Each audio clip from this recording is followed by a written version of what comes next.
सलाम, नमस्ते, सत श्री अकाल। मैं हूं रजा और आप देख रहे हैं रजाग्राफी की middle east special report. Israel America से नाराज हो गया है ना? बड़ी अजीब बात। कितनी सी बात पर? सिर्फ इतनी सी बात पर कि इजराइल को पता नहीं चला और डोनाल्ड ट्रंप ने ऐलान कर दिया गाजा को चलाने वाली एडमिनिस्ट्रेशन का।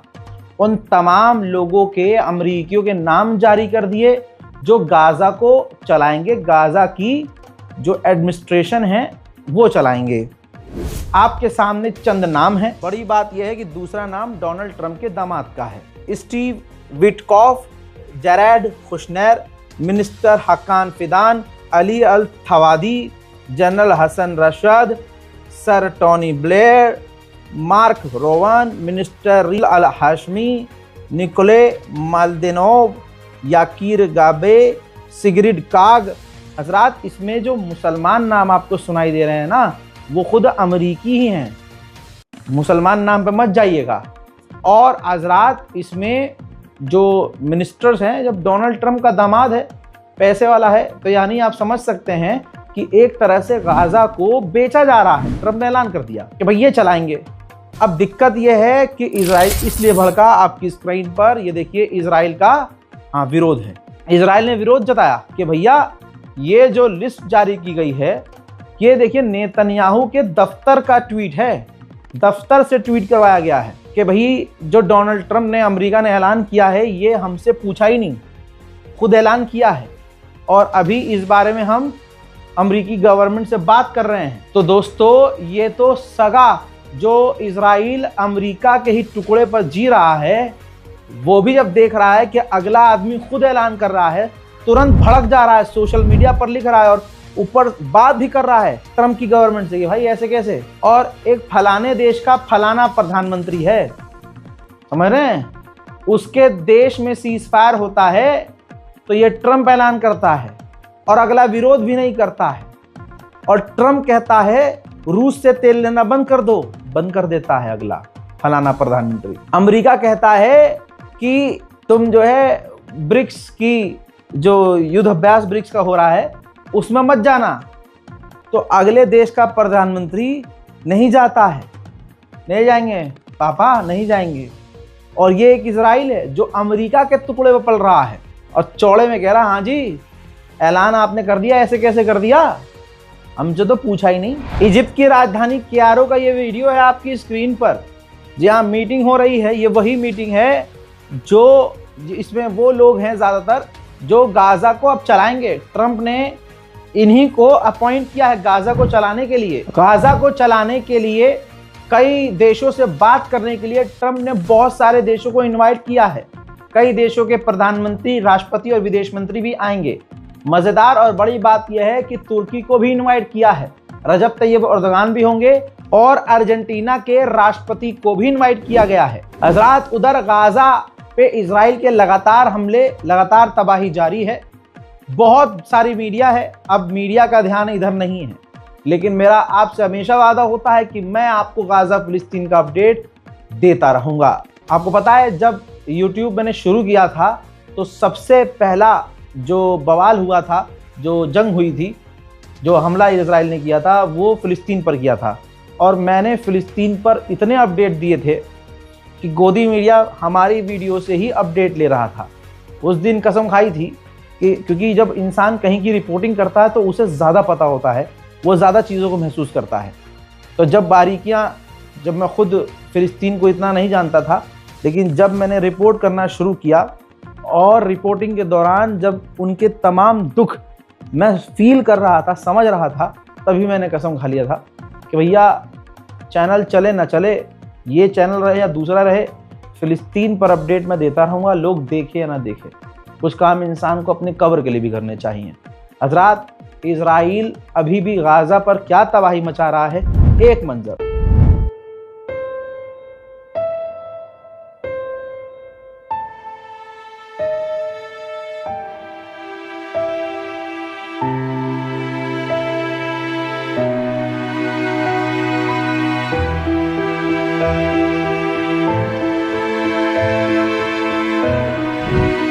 इन तमाम हालात के बीच अमेरिका 3 और F-35 advance top model fighter jet Israel को बेच रहा है। उधर जिन लोगों को गलतफहमी है कि गाजा में सब कुछ ठीक है, नॉर्मलाइजेशन हो चुका है, आजाद, ऐसा बिल्कुल नहीं है। सीज फायर के बावजूद इजराइल रोज वो कर रहा है जो उसे करना है। जरा इस मंजर को देखिए, इजराइल गाजा में बचे कुचे इमारतों को बम लगाकर दिन के उजाले में या रात के अंधेरे में, उसे फर्क नहीं पड़ता, उड़ा रहा है। बचे कुचे इमारतों को इजराइल ढूंढ ढूंढ कर बम लगाकर या इजराइल की फौज हथौड़े मारकर तोड़ रही है, जैसे ये।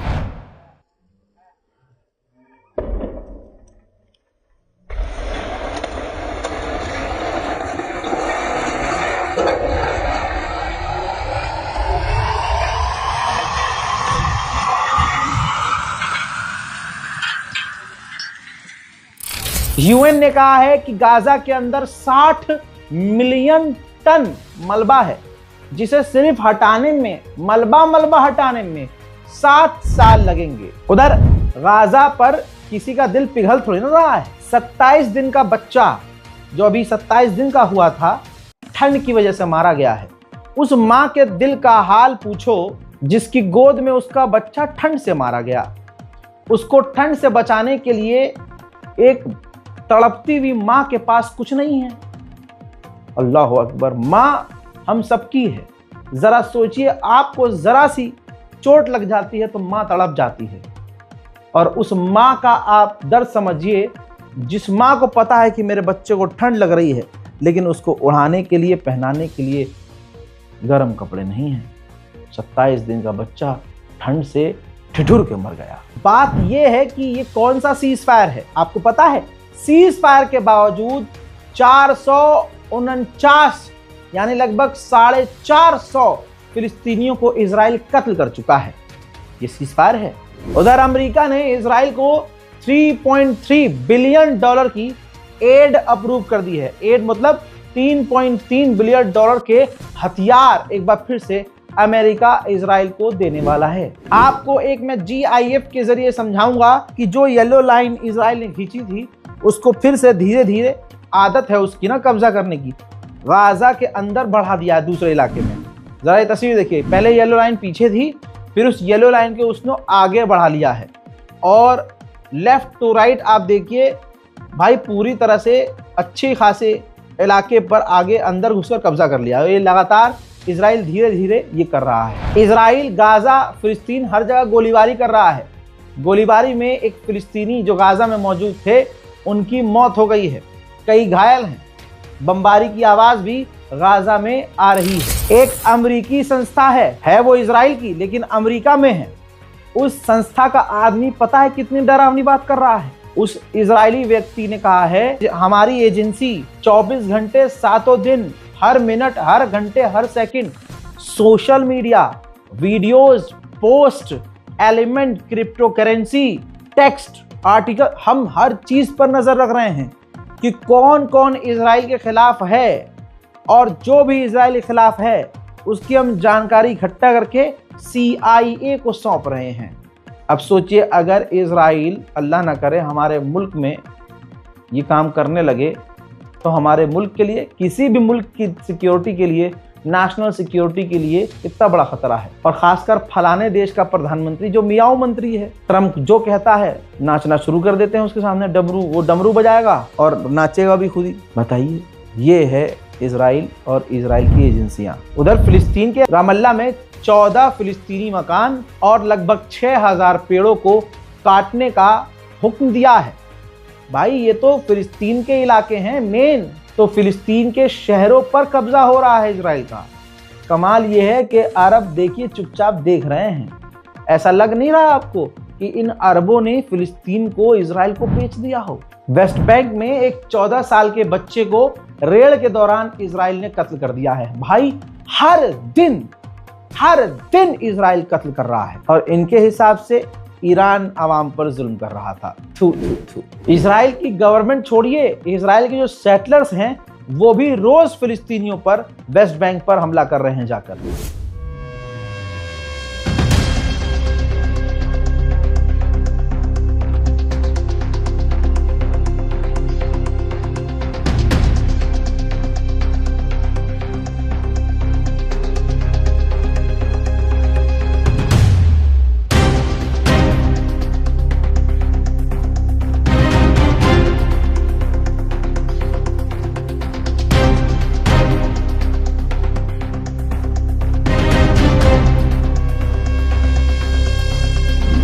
यही नहीं, मेरे पीछे चलने वाली इस तस्वीर को देखिए, गरीब फिलिस्तीनियों की जो प्रॉपर्टीज हैं भाई उनमें आग लगा रहे हैं इजराइल के जो सेटलर्स हैं। और सिर्फ यही नहीं, उनकी गाड़ियों को नुकसान पहुंचा रहे हैं। अरे भैया, जान से मार दे रहे हैं फिलिस्तीनियों को और बोलने वाला कोई नहीं है। आप सोचिए, रामल्ला में कब्जा कर रहा है, वेस्ट बैंक में कब्जा कर रहा है। अरे भैया, जेरूशलम तक पहुंच चुका है। कोई अरब बोलने को तैयार नहीं, कोई मुसलमान बोलने को तैयार नहीं। ये देखिए भाई, प्लान अप्रूव किया है जेरूशलम में फिलिस्तीनियों के मकानों को हटाकर तोड़कर इजराइल वहां यहूदियों के लिए मकान बनाएगा। इतिहास के हिसाब से वेस्ट बैंक का नाम वेस्ट बैंक ही था, हैं? और वेस्ट बैंक फिलिस्तीनियों का है। फिलिस्तीनी टर्म में उस इलाके को वेस्ट बैंक कहा जाता है। अब इजराइल ने कब्जे करने का तरीका, भाई कब्जा करने में एक्सपर्ट इजराइल है। अमेरिका को मना लिया है कि आप फिलिस्तीन के वेस्ट बैंक को आप फिलिस्तीनी टर्म में नहीं बोलिएगा, अब उसे जूडिया और समारिया कहिएगा। जी हाँ, लग तो लड़कियों के नाम रहे हैं, लेकिन वेस्ट बैंक को इजराइल जूडिया एंड समारिया कहलवाना चाह रहा है और अमेरिका राजी हो गया है। अब जब अखबार में या किसी सोशल मीडिया पर अमेरिका के बयान में जूडिया समारिया लिखा हुआ है तो आप समझ जाइएगा कि ये वेस्ट बैंक की बात हो रही है। इजराइल ने फिर ऐलान किया कि गाजा पर हमला करके हमने एक और हमास के आतंकवादी को कत्ल कर दिया है, लीडर को कत्ल कर दिया है। फिर से पूछ रहा हूं, ये कौन सा सीज फायर है कि जिससे तुम्हारा सीज फायर है तुम उसको मार भी रहे हो और कह रहे हो कि सीज फायर भी है। ईरान में जब प्रदर्शन हुए तो जर्मनी ने कहा कि जुल्म कर रहा है ईरान, और सुअर की झांट को ये देखिए, ये जर्मनी है। जर्मनी की पुलिस फिलिस्तीन के समर्थन में खुद जर्मन लोगों को बुरी तरह से मार रही है, पीट रही है, गिरफ्तार कर रही है। हजरात, जिगरा दिखाया है स्पेनिश मेंबर ऑफ पार्लियामेंट ने। उन्होंने कहा कि ये यूरोप ने ईरान पर पाबंदी लगा दी है, ये कहते हुए कि वो अपने लोगों पर जुल्म कर रहा है, लेकिन वही लोग इस इजराइल पर पाबंदी नहीं लगा पा रहे हैं। Hoy Europa ha anunciado sanciones contra Irán por los derechos humanos. La misma Europa que en 3 años de genocidio no ha puesto ni una sola sanción, ni una, contra Israel. Al contrario, les seguimos apoyando. La misma Europa que se arrodilla ante Trump, un delincuente que bombardea ilegalmente los países que le da la gana, que amenaza con invadir Colombia, Cuba, México, Groenlandia, que ha secuestrado al presidente de Venezuela para quedarse con el petróleo. A Estados Unidos ni una sola sanción por sus crímenes. Al contrario, con nuestra pertenencia a la OTAN, somos parte de la fuerza militar que permite a Trump aterrorizar al mundo. Es la misma Europa que apoya regímenes autoritarios y dictaduras como Marruecos o Arabia। साथ ही America ने Yemen के हूथीस पर, इनके संगठनों पर बड़ी पाबंदियां लगा दी हैं। जलील यूरोपीय यूनियन ने फॉर्मेलिटी के लिए बोला, लेकिन बोला तो सही। इजराइल से कहा है यूरोपीय यूनियन ने कि वेस्ट बैंक में जो आप कब्जा कर रहे हो, सेटलमेंट कर रहे हो, उसको रोक दो। आप कहानी में ट्विस्ट सुनिए, जो इजराइल और इजराइल की मीडिया और जो भारत की गंडूली मीडिया है और जो गोबर खाने वाला झुंड है आपको नहीं बताएगा। फुल स्क्रीन पर लगा रहा हूं, ये पोस्टर देख लीजिए दोस्तों। फिलिस्तीनी मीडिया और इजरायली मीडिया में बात आ चुकी है कि 40% PTSD यानी दिमागी परेशानी और यानी अपने आप को खत्म करने की जो लत है, तलब है, इजराइल के सैनिकों में 40% बढ़ गई है। सोचिए दोस्तों, इजराइल के सैनिकों पर यह कितना बड़ा अजाब है।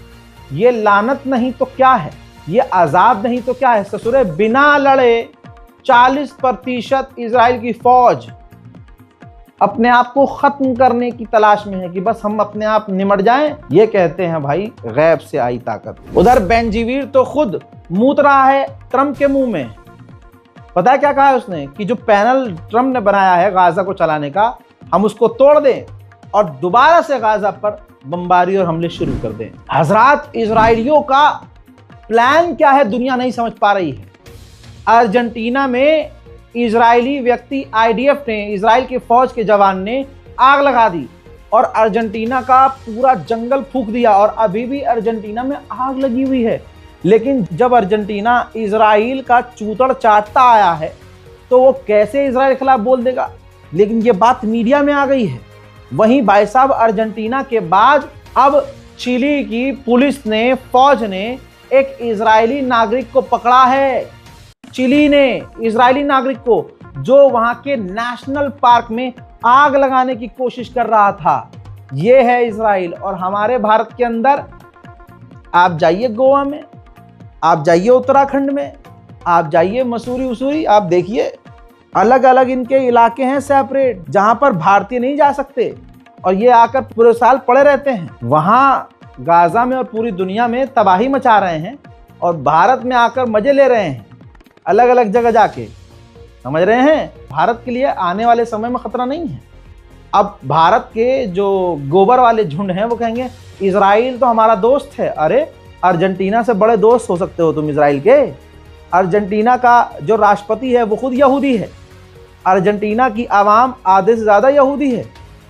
तुम क्या हो? वो वीडियो देखा है ना तुमने, जो तुम्हारा ही खानदान का इजराइल के धर्मगुरु के आगे जाके एकदम उनके प्यार में झुक रहा था और चूतड़ पे लात दूसरे धर्मगुरु, इजराइल के दूसरे धर्मगुरु ने मारी थी। वायरल हुआ। कितने जलील हो गए यार तुम, कितने। इजराइल का एजुकेशन मिनिस्टर इलाके के दूसरे इजराइल में पहुंचा, यानी यूएई पहुंचा। इजराइल का एजुकेशन मिनिस्टर, तस्वीर आपके सामने, यूएई की महिला एजुकेशन मिनिस्टर से मिला। दोनों अब एजुकेशन में कोऑपरेट करेंगे, यानी अब आगे की कहानी रजाग्राफी सुन लीजिए। अब यूएई की किताबों में, स्कूलों में, यूनिवर्सिटीज में इजराइल के लिए तारीफ, इजराइल के लिए अच्छी बातें बताई जाएंगी। फिलिस्तीन को गलत दिखाया जाएगा और ये यूएई इजराइल की तारीफ अपने बच्चों को पढ़वाएगा और फिलिस्तीन की तारीख किताबों से निकालेगा। लिख के ले लो। वहीं अमेरिका और इजराइल ने आर्टिफिशियल इंटेलिजेंस और कई तरह की डील कर ली है और साथ में ट्रेड भी आगे वो बढ़ाएंगे। वहीं यही इजराइल सीज फायर के बावजूद लेबनान पर रोज तगड़े हमले कर रहा है। ऐसे हमले किए हैं कि जिनके वो वीडियो दिखा नहीं सकता, लेकिन हमले के बाद की तबाही मैं आपको दिखा सकता हूं। लेबनान देखिए।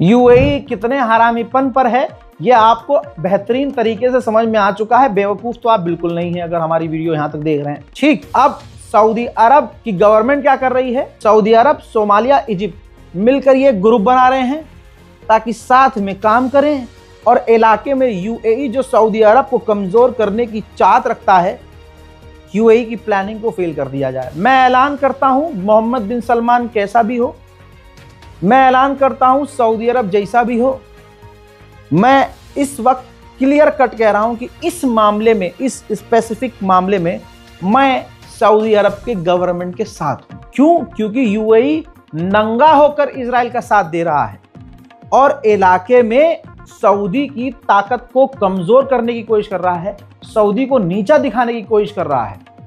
क्या है यूएई? हैं? आप कभी यूएई, दुबई जाइए, आप खुद सोचिए दुबई क्या है। नाम का एक मुस्लिम देश और आपके ही मुल्क के, आप जहां से भी वीडियो देख रहे हैं, आपके यहाँ के लोग अय्याशी करने कहाँ जाते हैं? थाईलैंड बाद में, दुबई आजकल पहले जाते हैं, क्योंकि दुबई में सब कुछ मिल रहा है। शराब है, कबाब है, अय्याशी है, आवारागर्दी है। गली का एक आवारा भी जिसके इंस्टाग्राम पर 2 लाख फॉलोअर हो जाते हैं, यूएई पहुंच जाता है। तवज्जो है, यूएई के लोग इतना बुर्ज खलीफा देखने नहीं जाते जितने भारत और दूसरे देशों के बुर्ज खलीफा देखने पहुंच जा रहे हैं। फुल अय्याशी है, ये मुस्लिम देश है। उधर यमन में बड़ा खेल हो गया है। एसटीसी, वो घुसपैठिया आतंकवादी यूएई का समर्थक जो ग्रुप था जिसको सऊदी अरब ने मार के भगाया, यमन के घटिया वाले लोग जो हैं, मुझे तो हैरत हो रही है भाई, यमन के लोग उस एसटीसी के सपोर्ट में प्रदर्शन करने लगे जो यमन पर कब्जा कर रहा था, जिन्हें सऊदी ने मार के। देखिए यमन के लोगों को।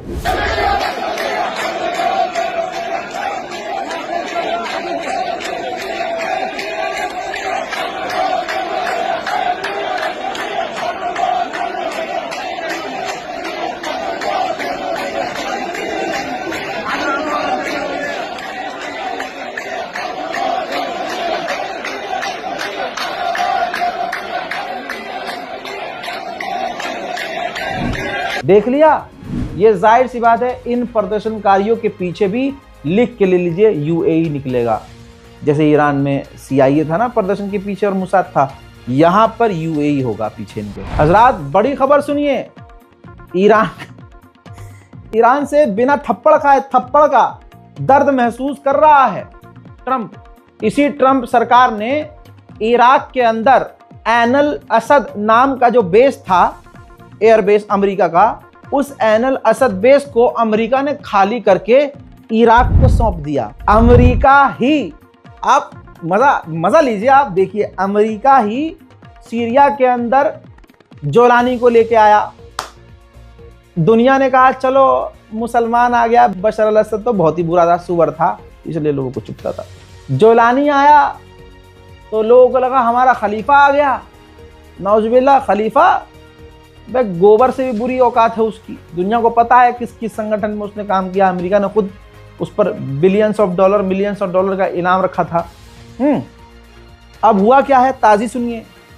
जो घुसपैठिए हैं कुर्दिश, जो तुर्की पर भी हमला करते हैं, ईरान के बॉर्डर पर भी हमला करते हैं और सीरिया में घुस गए। और जब तक बशर अल असद था तब तक ये कुर्द जो लड़ाके हैं अंदर नहीं आ पाए थे। जोलानी आया, सीधा एलेप्पो में आ गए और जोलानी के जो चूतड़ा लाल किए हैं इन्होंने, भाई दे गोलीबारी, दे मिसाइल, ड्रोन भी है उनके पास। अब जब तुर्की और जोलानी एक हो गए कि भाई ठीक है, अब इनकी हम बजाते हैं, वाट लगाते हैं कुर्दिश की, और जैसे ही इन्होंने कुर्द पर हमला शुरू किया, अमेरिका का असली चेहरा सामने आया और अमेरिका ने वार्निंग जारी कर दी कि ये जो कुर्द हैं ये हमारे साथी हैं, इन पर हमला ना करना। अल्लाहु अकबर। अभी भी समझ में नहीं आ रहा, वो लड़ाका, वो आतंकी संगठन जो 3-3 देशों पर हमला करता है, आतंकी, ईरान में धमाके करता है, तवज्जो है, तुर्की में धमाके करता है, सीरिया में धमाके करता है, इराक पर हमला करता है, इराक के बॉर्डर में घुसता है, वो किसका अलाई है? अमेरिका खुद ऐलान कर रहा है कि वो मेरा दोस्त है। क्योंकि जाहिर सी बात है, अगर तुर्की और सीरिया मिलकर इसको खत्म कर देंगे तो इलाके में दंगा किससे मचवाएगा अमेरिका? सोचिए हजरात। कुर्दिश के खिलाफ जोलानी अभी भी अलेप्पो और दूसरे इलाकों में फौज भेज रहा है। फिलहाल अमेरिका की बयानबाजी से जोलानी पर असर नहीं पड़ा है। देखिए,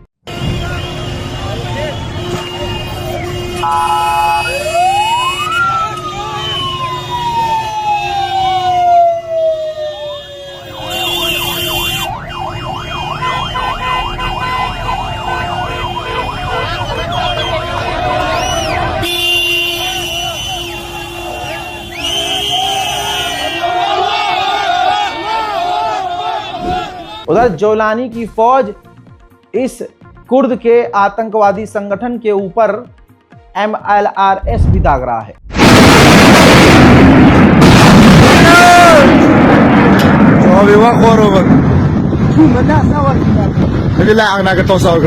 जोलानी की फौज के बेस में भी कुर्द के आतंकी हमलों में आग लगी है।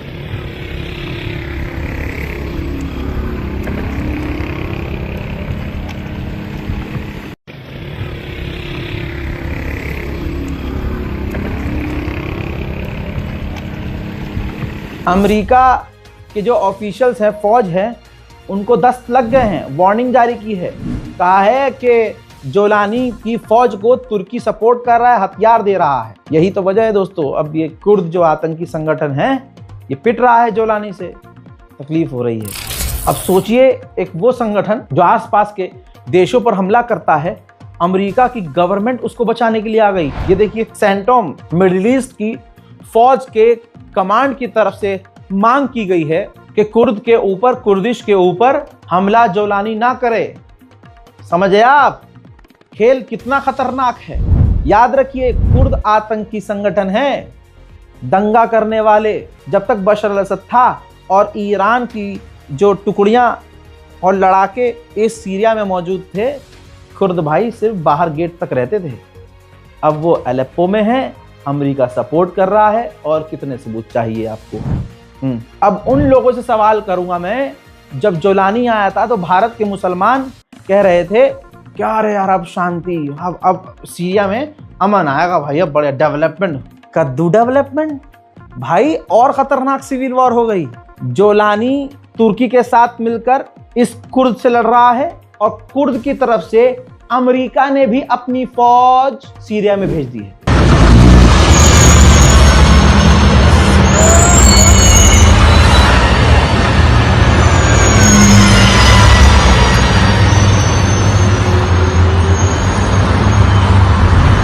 देख लिया तो भाई शांति कहां, यहां तो नई जंग छिड़ गई। जोलानी आएगा तो शांति आएगी। और सुनिए, अमेरिका ने ISIS दाइश का नाम लेकर सीरिया के कई इलाकों पर हमला किया। दाइश को पैदा करने वाला ये अमेरिका, भाई समझ नहीं पाओगे, अभी टाइम लगेगा। अब जोलानी कोई खामनाई थोड़ी ना है, कुत्ता है, आवारा, जिसे एक बेहतरीन भाई आतंकवाद की जिंदगी से निकाल के उसे एक देश का राष्ट्रपति बना दिया। आवारा कुत्ते को राष्ट्रपति बन गया भाई वो। अब जब सेंटोम ने, अमेरिका ने, अमेरिकी फौज ने, ट्रंप की सरकार ने ऐलान कर दिया कुर्दिश हमारे हैं, तो भाई फटनी तो तय थी। जोलानी की तुरंत फटी और तुरंत हगा जोलानी ने। ऐसे ही थोड़ी ना खामनाई कहते हैं भाई। ये देखो, जोलानी तुरंत झुका। जोलानी ने कहा कि हम कुर्दिश से नहीं लड़ रहे, कुर्दिश हमारे अपने हैं, हमारे घर के हैं, हमारे भाई हैं। हमने कुर्दिश कल्चर को और यहाँ तक कि कुर्दिश की जो लैंग्वेज है, कुर्द लैंग्वेज, उसको भी मान्यता दे दी इसने। मतलब कुर्द की तमाम बातें डोनाल्ड ट्रंप के एक डंडे पर मान ली। और फिर अभी भी कुर्द चौड़े हो रहे हैं, कुर्दिश कह रहे हैं कि ना, अपने संविधान में, अपने कानून में बदलाव करो हमारे लिए। 85 साल के बूढ़े का कोई कंपैरिजन इस दुनिया में है ही नहीं। आप करते रहिए जोलानी जोलानी। मिडिल ईस्ट स्पेशल रिपोर्ट में आज और अभी के लिए इतना ही। मुझे तो खबर देने में ये बड़ा मजा आया। आपको कैसा लगा कमेंट कीजिएगा, रिपोर्ट को शेयर कीजिएगा, चैनल को सब्सक्राइब जरूर कीजिएगा। जय हिंद।